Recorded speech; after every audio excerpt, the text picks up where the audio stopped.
નમસ્તે મિત્રો ઘણા બધાના જીવનમાં દરિદ્રતા બહુ મહત્ત્વનો ભાગ ભજવે છે.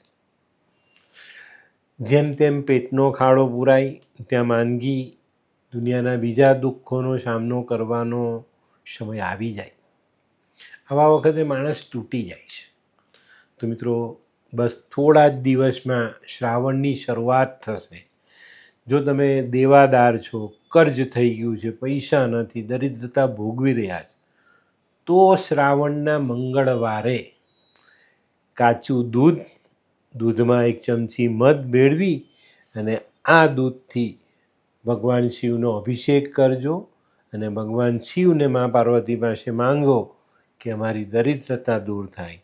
શ્રાવણના દરેક મંગળવારે જો તમે આ ઉપાય કરી લેશો તો આવનારા સમયમાં ચોક્કસ તમને એક સારી રાહત મળતી જશે, દેવામાંથી મુક્ત થશો અને જિંદગી જીવવા જેવી થઈ જશે.